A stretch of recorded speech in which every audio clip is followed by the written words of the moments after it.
Of! Bular odam bo'lmaydi. Hayvonlar. Kim? Sen yangi ustozmisan? Aha. Omadingni bersin.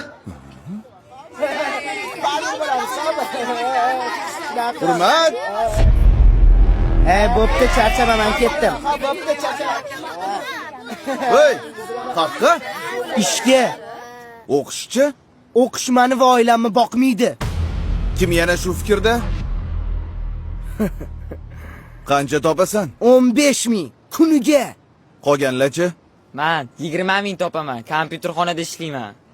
Men 25 ming topaman. Manikyurchiga yordam beraman. Oramizda eng boyi Mirsagatov. Sen qayerda ishlaysan?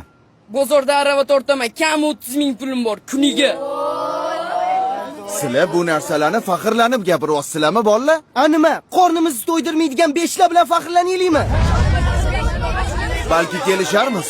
Nimani kelishmoqchisiz? Har bir baho uchun pul to'layman. Oppa! Вот это поворот! Eng ko'p baho olgan 5 ta o'quvchiga Kuniga 20 mingdan. Yo'q, 25 mingdan. roziman. Oy, qaqqa? Ishdan bo'shashimni aytib keling. Narziqulov doimgidek ikki. Balki oldin tekshirib ko'rarsiz. Voy. Bo'lar ekan o'qisa.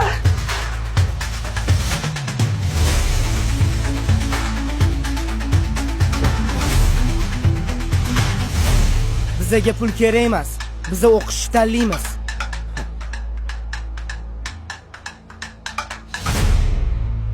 Rosa xursand bo'lsalar kerak. Sovg'a o'zi kimda? Manda. Bo'lla. Ustoz yo'q ekanlar. Assalomu alaykum ustoz. Doston Rustamovich ko'rmadingizmi? Dars tugadi. Ketdi. Nega ketadilar? Bugun o'qituvchilar kuni-ku. Men qayerdan bilaman? Nima men uni qorovulimanmi? Ishga ketgandir. Yana qayerdadir ishlaydilarmi? Navoiyxonadami? Boshimni qotirmalaring.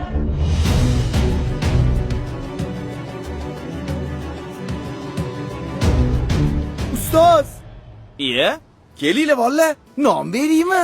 O'zingizni pulingiz yo'q ekan-ku. Nimaga bizga pul bermoqchi bo'ldingiz? o'zingizni bolalaringiz bo'lib turib, nimaga begona bolalarni o'yladingiz? Shunaqa qiyin ekan. Nima qilasiz bu kasbni tanlab?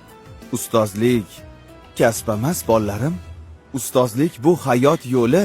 Siz endi ishga chiqolmaysiz. Sizni boshqa joyda kutishyapti. Qayerda? Umrada.